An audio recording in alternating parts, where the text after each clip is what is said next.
Alright guys, so I'm here once again for another ketogenic diet, Keto Vlogmas number 21, and I just got from Leyte, Southern Leyte. It's been signal number 1 storm there, and I was just really thankful that I got home safe and sound, and even earlier than the scheduled boat that I originally got my ticket with.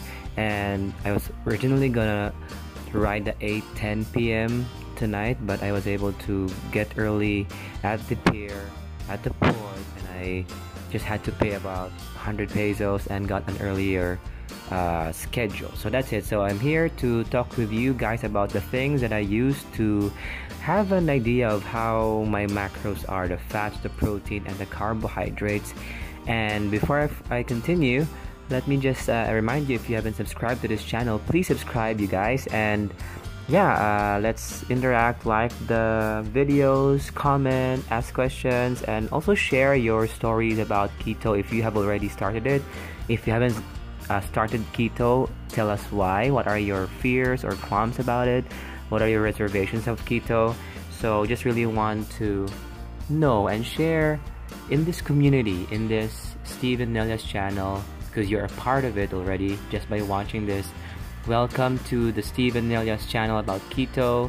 And yeah, let's do this, guys. Let's talk about what to do to be able to at least have an idea about your macros. Here's what I do. Again, let me be clear that this thing I'm using is not really it's not really an absolute and very accurate, like 100% accurate measurement or way to know your macros, but I really use my phone, and I have a Samsung Galaxy S7, and it is preloaded with an amazing app from Samsung, and I use this app to check my macros, and that app is the Samsung Health, which is that blue, green, yellow, green thing app. This one. Yep, and just click that and it will load. It loads like 2-3 seconds, and I use this to really track the calories, the food. It's not like MyFitnessPal. MyFitnessPal is actually better, but I use this anyway because it's already there in my phone.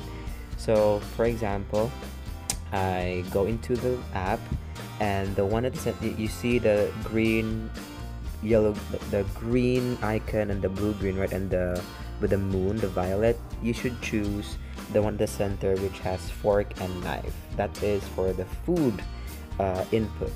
Let's do that, and then is an example of how it looks. You have the today for a specific day, the trends, the other days, prior days, and the rewards if you ever hit your calories. So if you notice there, the center with 0 cal over 2000, my allowable calories to maintain my weight is actually at 2000 calories per day. And you see, this is just the starting point. 0 nutrient balance score and no input yet. Let's have an example now. So here it is. This is on August 1, Tuesday, and I was able to hit 1935 calories over 2000. And if you notice, look at the 3 items there below. Breakfast 550 cal, lunch 164 cal, and dinner was at 1227 calories.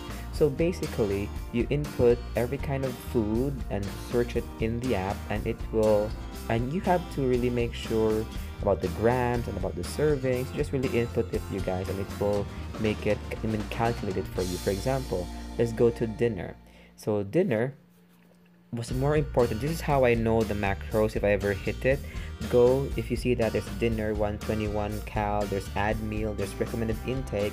Now you have to look at the actual intake.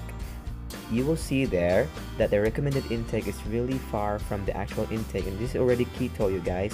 So recommended intake is 55% carbs, 25% fat, and 20% protein. But this day, August 1, Tuesday of this year, my carbs are only 2%, fats are 75%, and proteins came in at 111.7 grams and 23%.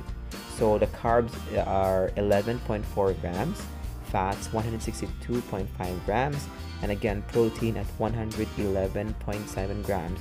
So that's how, you know, if you remember, keto is 60 to 70% of fat, moderate protein 20 to 25, and carbs should be 5 to 10% of your daily caloric intake, right? So that was very, very close. Let's go to the breakfast now. My total breakfast was 7.7 carbs, they are at the top, 48.7 grams and 20.3 grams, and I was able to have whipped cream. I chose to sweeten because I used Bose coffee, decaffeinated coffee, and pork cracklings during that day, August 1. Next, we go to lunch. 164 calories, and I only ate chicken breast, one small breast, and from the chicken.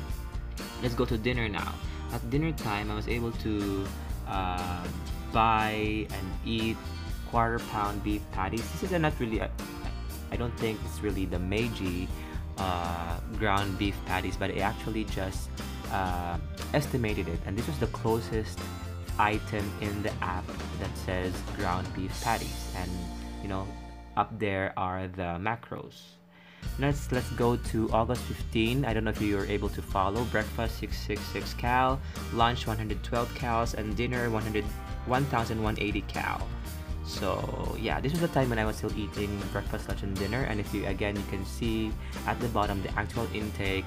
My carbs are still at 11.4 grams. My fat 124.4 grams, and protein at 186 grams. So that's 39%, 59%. I'm again, you know, I'm not orthodox. I don't really stress myself out that it should be 25. I just really have to make sure that it's high fat. Fat is still higher in this example, and carbs are still lower. Let's go to breakfast now. Let's look at the breakfast. So I had brewed coffee, I had whipping cream added to the coffee, and pork cracklings. I was able to eat that, and at the top it's 4.4 grams, 54.2 grams, and protein is 38 grams. So again, guys, I'm not really the type that, you know, I don't stress out and really measure everything and weigh everything. No, I just really eyeball it, and if my fat intake is really high and my carbs are low, then I'm good to go, you guys. And you may not be that kind of person. Your style may be different, and again, keto is really very personal. This is how I do it. I'm just showing you again. Please don't react like violently. I'm just showing you how I do it and how I don't stress about it. I just eat a lot of fat, and then protein. So during lunch, I was able to eat cooked fish. So that was just the item that I had, around 100 grams of cooked fish. Again, just estimating it by looking at the fish. I don't have a scale in the house where I weigh everything, which is really, really nerdy stuff, so I don't do that. This is the time. The next item I'm showing you now is during dinner. So you can see I ate a lot of things there during dinner: scrambled eggs, ground beef, chicken breast and skin, and chicken leg, skin eaten. So yeah, that's how I do it, you guys. And I think I was able to really become I was able to finish all my macros and my allowable calorie because of the amount of food I was eating during dinner. Okay, so those are the examples of the stuff that I eat and how I do it using the Samsung app, you guys. So please, if you want to follow this, you can download the app over at Google Play Store or in iOS App Store. So again, let me be clear, you guys. The reason why I'm showing this to you is just to show you that indeed during the first initial months of keto, I was really doing my best to again have a bit of an idea of the macros that I'm eating, and those are only sample days. I did a lot of them. Sometimes I hit my macros, sometimes I don't, because again, you know, you can only eat as much as you can and to a certain extent. But again, if you know, I don't really stress about it that much. So I'm just sharing with you guys the tool, the app that I'm using, and how I used it when I was starting off. Now I don't really use the app. You know, sometimes when I or remember it, that's when I use it. But generally, I don't really use the app anymore because I know only by looking at my food if I'm going overboard. I could feel it in my body if I'm going overboard protein, fat, and carbohydrates. I don't know, it's just really an instinct in my part right now, and you will also have that. A lot of people think that I'm just the one that should. No, don't follow what I say. You have to follow your body, okay? Again, I'm just your friend who is sharing with you my own experience, my own results. You will have your own experiences, you will have your own results. Now, that may be similar experiences and similar results, but never really exactly the same experiences and results. So please, I am here to share with you guys what I did, and I hope that you appreciate that. Hope to see you in the next video. Subscribe, like this video, comment below, let me know what you think. See you tomorrow, guys.